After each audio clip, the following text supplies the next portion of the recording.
九郎君征战福州有功，斩首70级，我王加赏其功，已迁为台州刺史了。来了一个惯会折腾声势的九郎君还不够，如今又来了个败家之贼。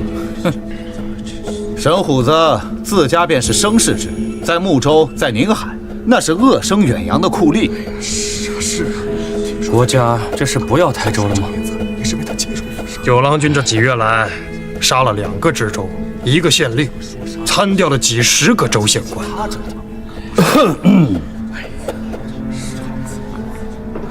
崔明府，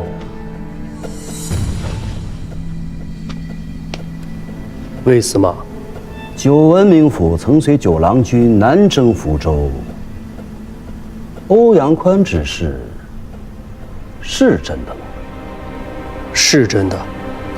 当时下官亲眼所见，益州之州如此草率行杀，合乎法度吗？九郎君当时行的是军法。军法行的是军法，看看这。原来如此，崔军追随九郎君日久，自是知晓郎君的脾气秉性，喜怒好恶。可有教于我等同僚吗？对。九郎君乃王室贵胄，虽然年轻，做事却不必烦难，亦不肯推卸责任，通下情，能决断。否则，南征福州，那是2国生死攸关的大战，大王也不肯将4、5万大军的粮秣辎重诸事托付于郎君。唉，苦也苦也，果真是狠角色呀！通下情，这是不肯垂拱而治的。能决断，这是说他敢杀人吗？对知州行军法，这分明是那帮裘拔武夫的乱政之行啊！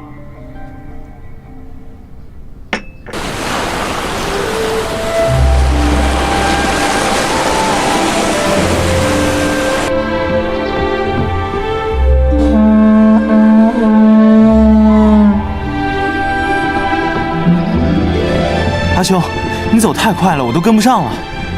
阿兄，阿姐都回来了，你怎么还是心事重重的样子呀？唉，阿兄，这次阿姐回来，是不是就是要嫁人了？杭州那边都没下聘礼，你阿姐如何嫁人啊？那这次姐夫回来，是不是就是来给我们下聘礼的？眼下还不能叫姐夫，小夏阿娘说你啊。是了，等真正下定了聘子，那才真的算是姐夫了。这世上哪有自己给自己下聘的道理？阿姐，阿姐，阿兄，三哥，阿佑，你怎么长这么高啦？那是阿姐有多久没见阿佑了？对了，阿姐，阿娘等了许久了，快去。我先去跟阿娘行礼。九郎，三哥，劳累了。哎，没事。带礼物了吗？带了。询问。等我。啊，这些是果子、腐干，王都冬季的时间水果，也就这些。三哥和岳母久居岛上，给你们拿来尝尝鲜。就这些。哦，你此番不是来下聘的。六郎如此行事，是要羞辱母亲吗？三哥，如今家里日子过得实在是紧，事情又多，私事只能往后拖一拖了。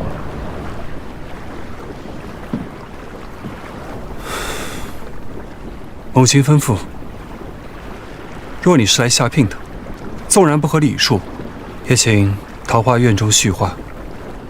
若你不是来下聘的，看在2代人的交情上，允你上岛，他却不便见你了。三哥，我此番来实在是有事相求啊。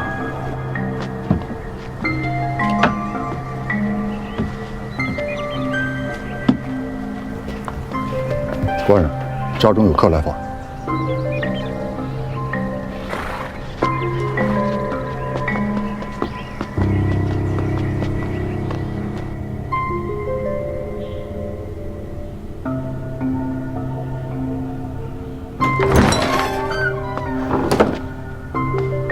沈兄，如何这身装束？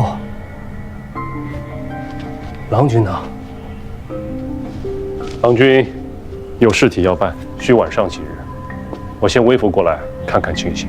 台州上下，如今已是风声鹤唳呀。官人，有客来拜，是判武县阙税地界兼知盐田上司公事谢大使。见，听听他说些什么，看看他意欲何为。好，请谢大使偏听叙话，奉茶。诺。子谦，若有礼相送，只管收下便是。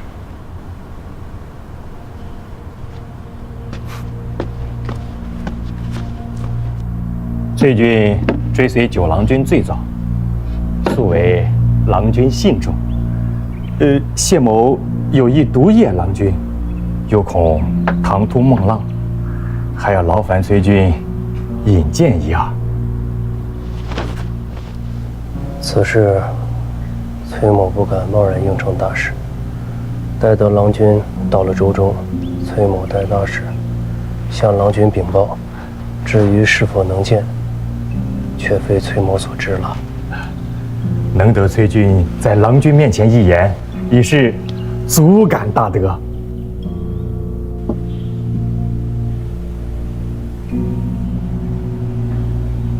这是上林湖的秘色药，一个瓶子的价钱，便能在临海县买下300亩水田。这还是丰年，若遇上灾荒之年，1000亩也买得来。这东西国有名典，臣恕不得用，只有宫中和宗室用得。使者见曰：一条罪状。谢某这个大使，便也当到头了。这有什么？谢家是800年的会稽望族，东汉时便做过荆州刺史，举荐的人是写《汉书》的班固。你方才说国有名典，那名典是对这等绵延13朝的豪门世家用的吗？礼崩乐坏，我吴越不是中原。300亩水田，便是300顷，也不过是他谢家一个房头的产业出息。大王和郎君穷得连宫室内的金帛都恨不得刮下来送去汴梁充作年贡，可他们却富得流油，一出手便是600亩水田的礼。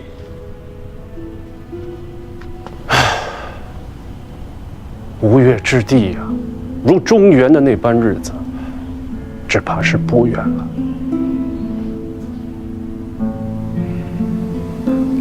穷到这个地步了，小弟所言绝非虚假。六哥和七哥是实在是没法子了。本来想着将那山岳社给抄了，拿得一笔横财，将眼下的关口给应付过去。可谁知道那程昭岳一把大火，将总社给烧了，连同各个分号铺面的账簿烧的是一干二净，倒是留下了一本礼金簿子。从尚书太尉到下面的主簿、都头，零零总总，记了几百个朝廷官员的名字和数目。六郎不查吗？那礼金簿子上第一个名字就是当朝大司马胡令公，六哥如何查？再就是那些地方豪门近几年的走动来往、金额数目，程昭岳一笔一笔记得是清清楚楚，骇人听闻，不寒而栗。那你此番来，是六郎的意思？不是，六哥太累了。旁人可以站在边上看他笑话，可我却不能。我是自己要来的。我想找三哥和岳母，看能不能看在真娘的份上，助小弟一把。郑良知道吗？他没与你说。我问了很多遍，就是不肯跟我说。他那个傻子，满肚子的心思都写在脸上了，以为自己不说，别人就猜不出来。我本来就没什么好猜的，这是被外放到台州做知州，那这明摆了，就是为了让他去填台州先征后粮捅出来的大窟窿。前些日子为了凑新年贡，连同府上那些瓶瓶罐罐、丫鬟们、婆子们头上戴的、身上配的，一股脑全送进宫里去了。可他又不是什么神仙，变不出那么多个金银两米，除了求安娘援手，他也想不出什么别的法子了。你的也都送进去了啊？只有我的东西他一样没动。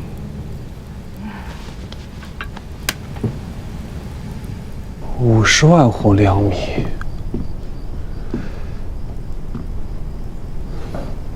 母亲不会答应的。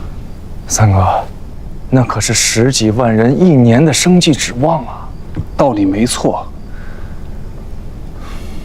可道理又错了啊！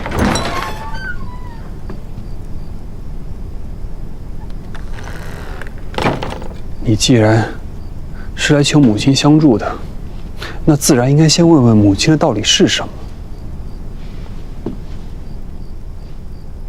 黄龙社行走海上，行的是商贾之事，做的是往来生意。哎呀，三哥，我此番来不是要岳母和三哥平白的帮我，我不是要啊，我是借呀。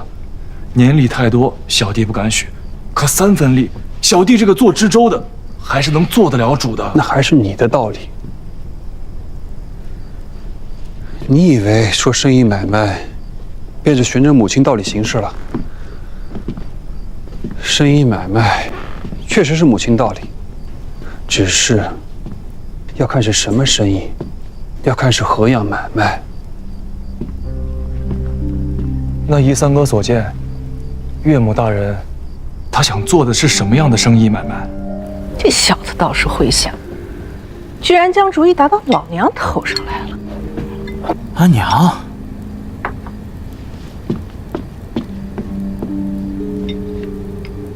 阿娘，阿娘，你这回要是不帮他，他可能真的要跳海了。跳海也是他自家要跳，又不是老娘逼他跳的。再说他跳了，心疼的也不是我，跟我有什么关系？阿娘，要说自家人帮自家人啊，这到现在了，定子聘礼都还没交，便不算是自家人啊。这个忙没有白帮得到的。他现在没有钱。要说是生意买卖，咱们黄龙社有黄龙社的规矩，没有10倍以上的利，这生意也罢，买卖也好，咱们家啊都不干这个事儿啊。阿娘，台州5个县，10几万的百姓全陷在这个窟窿里了。阿娘既是有余力，便不能帮一下吗？全当行好事儿，为女儿和阿幼积点德行。这就是我要说的第3件事。这些人若说是这个小子的亲族故旧，这生意做了也就做了，不赚钱倒也赚些情谊。可如今呢，这10几万人，他是吴越王的子民，他们种了地是给吴越王交税。咱们黄龙岛家业再大，要去向这些人施恩，是什么意思啊？咱们家是要夺钱家的东南基业吗？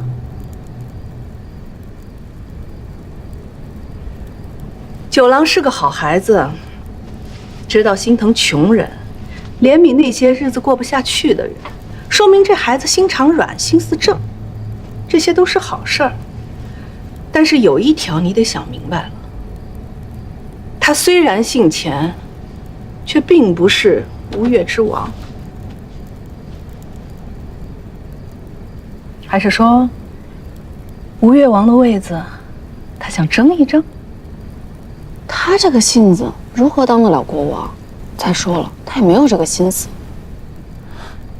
阿姐，若姐夫真成了吴越君王，那便不是当真如书上所说，穆侯而冠了。你说谁是猴子呢？不管他是不是有这个心思，不管他是不是这个性子，哪怕他是只猴子，那又如何？这些都不重要。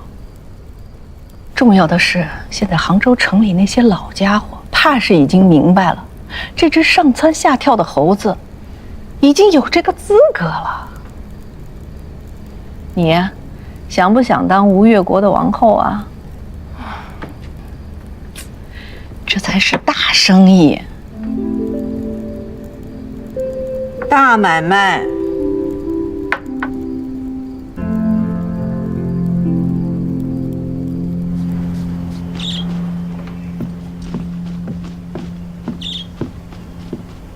父亲，杨大回报，七郎君今日离开了子城，便进了袁大参的府上。看来袁大参拜相的事儿，大王已经想定了。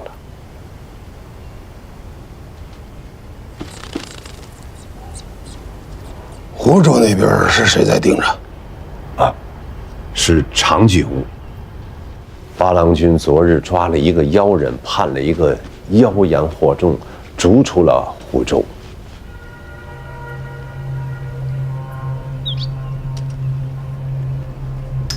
让他不必盯着了，他没资格了。派他去台州，去盯着九郎君吧。诺。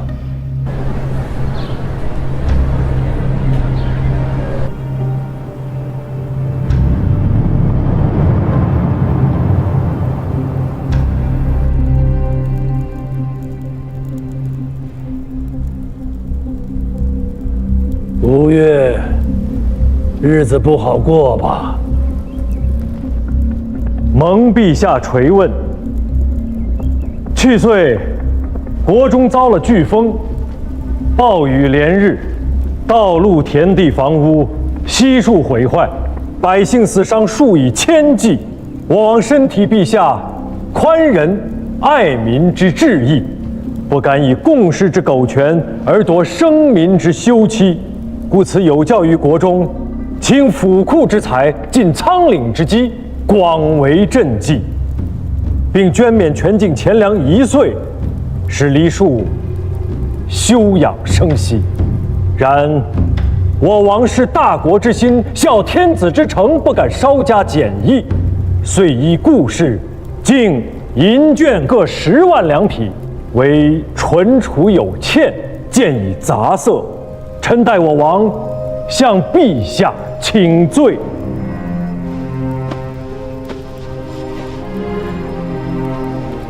救援福州也花了不少的钱吧？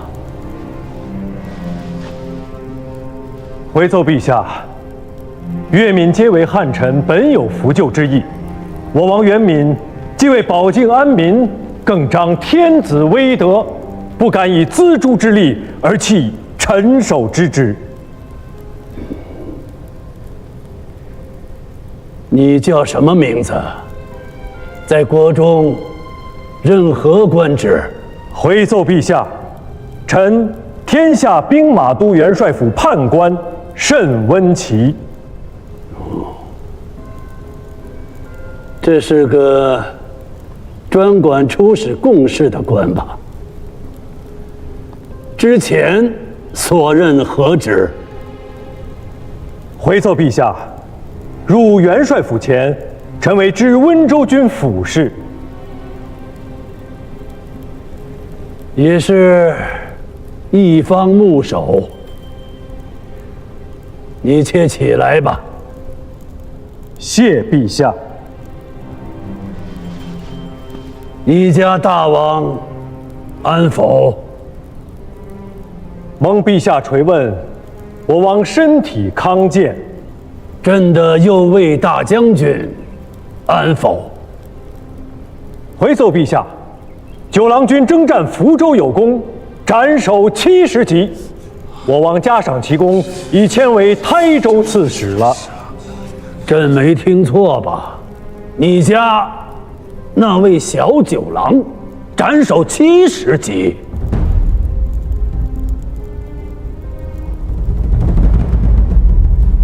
想不到吴越连这位小九郎都派出大仗看着你。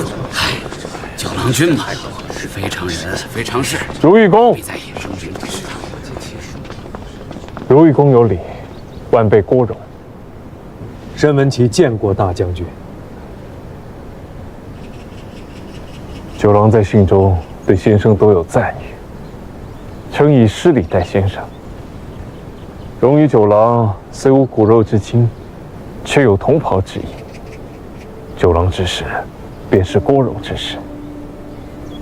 今日晚间，荣在藩楼正殿为先生设下一些便言，还请先生不吝赐礼。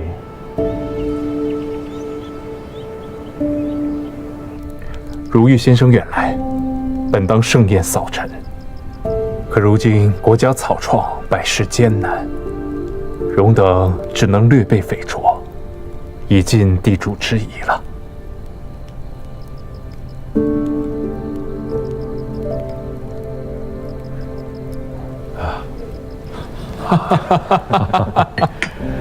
先生有所不知，5日之前，陛下亲自下诏请求。哦，今虽没收国书不足，就连粮食都不够。如今不要说京中的宗室、公卿在职是相符，就连宫中的酒都禁绝了，只能以茶代酒，实在是怠慢先生了。世道艰难，本应如此。请。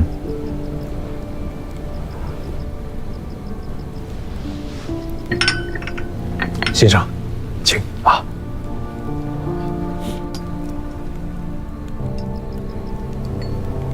东南富庶，即便是遭了灾，一时困窘，可是，在实用之事上，还是胜过中州百倍啊。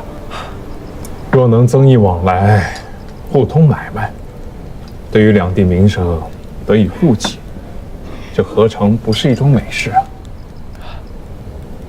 吴越偏鄙之地，地狭民穷，物产不丰，恐无余裕以奉大国。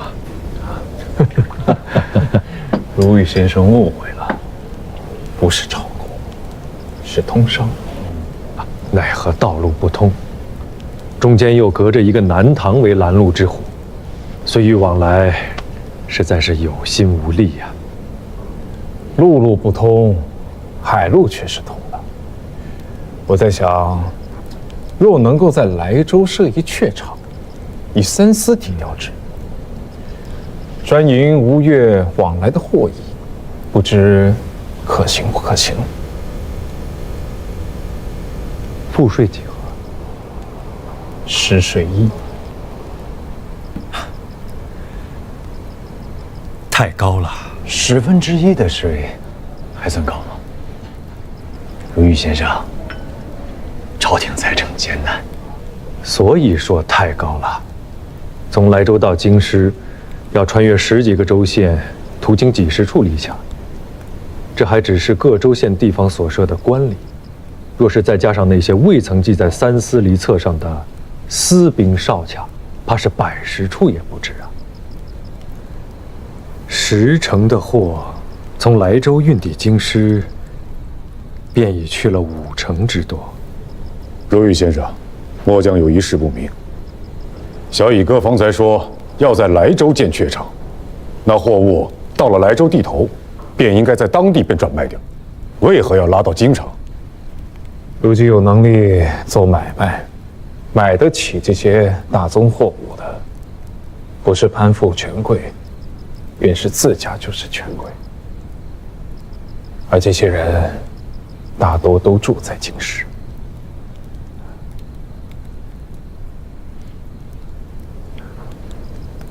请恕末将愚钝。来，刘位先生。历来宗室出镇州郡，皆加刺史衔，约某州刺史。唯独九郎君来台州，却不是刺史，而是知州。诸君，可知为何？知州不是刺史吗？怎么是知州？这是为何？这不是常例。此乃王都丞相府的郭大参给本官写的亲笔信。信中说的明白，九郎君在王都闯了祸，搅闹朝堂，连大王都气病了。他此番来台州，是被贬来的。是被贬来的。这怎么下这个子？主君，可以放心了。一个获罪出之地方的宗子，若是敢要在台州治下声势兴风，本官第一个不答应。郭大参也不会答应，大王更不会答应。这我等就高枕无忧了。我等保境安民有功，就不怕，不能失礼嘛。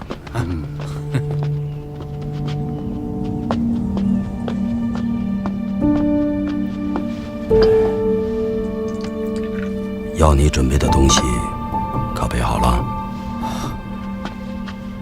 启禀司马，都准备好了。郭大参不是说九郎君是获罪被贬来的吗？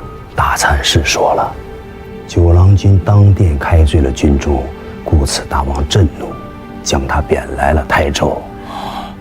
那为何又要？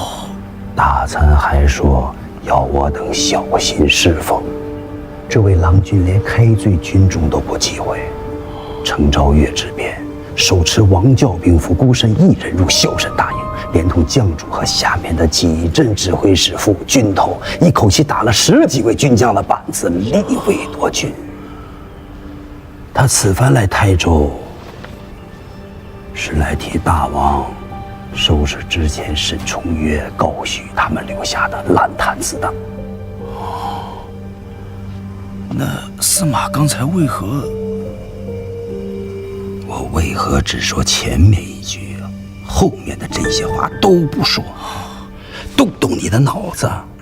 沈虎子这几年在宁海忍了多少愤懑委屈，如今他攀上了九郎君的高枝，一飞冲天，以长史之姿重返台州，连我都被压过一头。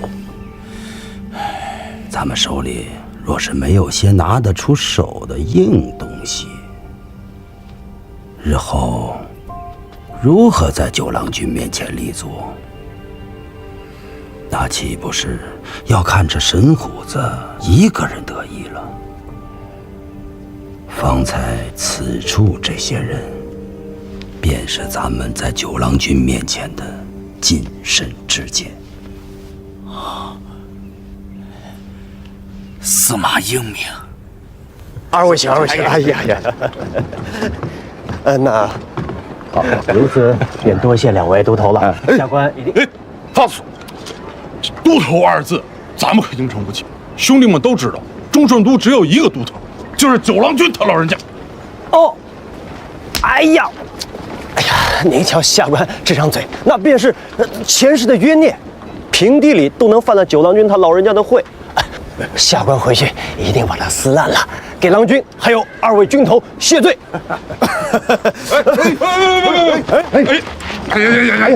哎呀，使不得呀！使不得！2位军头，请。